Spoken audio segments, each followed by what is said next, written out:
Okay, so we're here with the 1971 Alfa Romeo 1750 Spider Veloce. It's quite a mouthful. There's quite a few cars with consignings, so sometimes I forget which ones they are, but that's what this car is. And we're here with Michael, the owner. Say hi, Mike. Hi there. Okay, so we're just going to talk to Michael a bit about his ownership. So, Michael, how long have you owned this beautiful example? I've had the car for 4 years now. Yep. Say I originally brought it back in 2014. Yep. And obviously now I'm unfortunately having to part ways with it. Yeah. Changing circumstance. Yeah, changing circumstance. Growing family. Yeah, partner's having a baby. Yeah. So unfortunately my baby's going to have to go for a real one. Yeah, fair enough. That's a good trade, I think. Yeah, I think so. Yeah. And so, Michael, we were talking earlier, and you mentioned that you like to watch a lot of the automotive programs, wheeler dealers, things like that. Yeah, how I've come about it really was into the programs on TV and stuff like that, and thought I'd get myself a classic car. Yeah. Give it a go myself, maybe have like a little project to do. So yeah, I was looking for Alfas for about 2 years. Okay. Yeah. At different Spiders and stuff like that, until eventually I stumbled across this one. Yeah.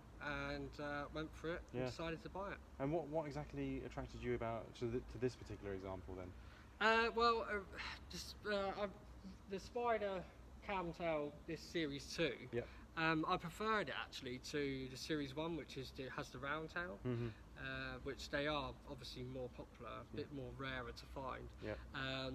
But I found with this series, it was easier to maintain.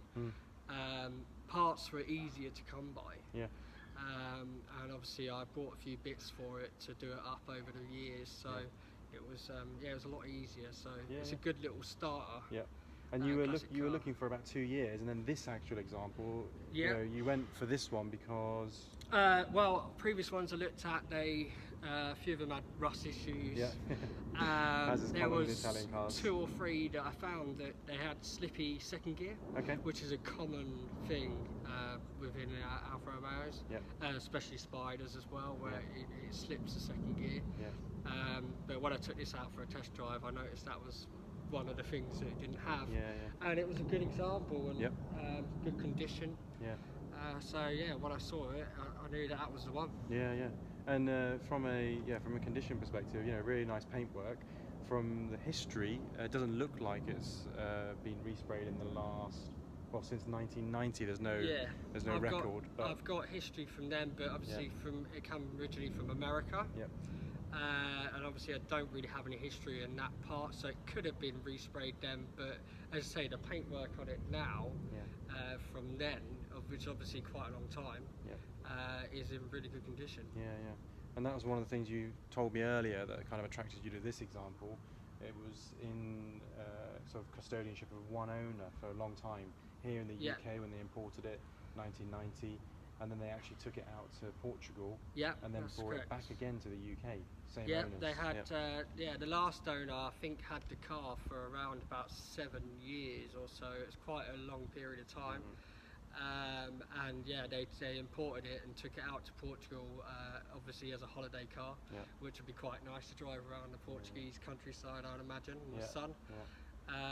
And then they brought it back to the UK. Obviously don't know their circumstances after that, but it was put in storage for a while. Sure. It was left there for a year or 2 until they decided to obviously part company with it for whatever reason. Okay. And so you've owned the car 4 years, you said, right? Yes. Yeah. And in that time, you haven't really used it much by the looks of it. No.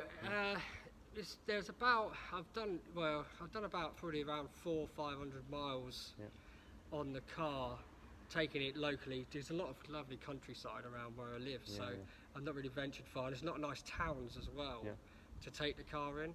I've always found that when I've taken it out looking like this, it's a bit of a head turner, to be honest with you. It's quite surprising because they're quite rare to see.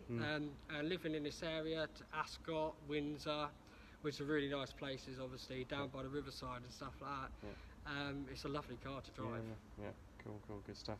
And then at the minute, the car doesn't have an MOT, which is why we're not out on the road doing our usual on the road run or doing the Meet the Owner video with Michael on the road.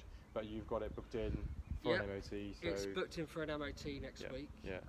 Which I can't see any problems with it, because obviously I haven't really used it that much, and I've obviously I've come around and ticked it over and got it running and stuff regularly, but actually on the road, it hasn't been out that much recently in the last couple of years. Yeah. So by the time I think we've got the full listing live, it should have a full MOT, so that should be good. I think Michael's actually hopefully going to provide us with a bit of a video on the road so that we can see it. Yeah, I'm looking to take it out next week and do a little video, show you guys on the road what it drives like, go through the gears and show you it's a nice drive, especially on a country road anyway. Yeah. All right. Okay, well thanks very much for that information, Michael. Thank you. All right, thanks. Cheers.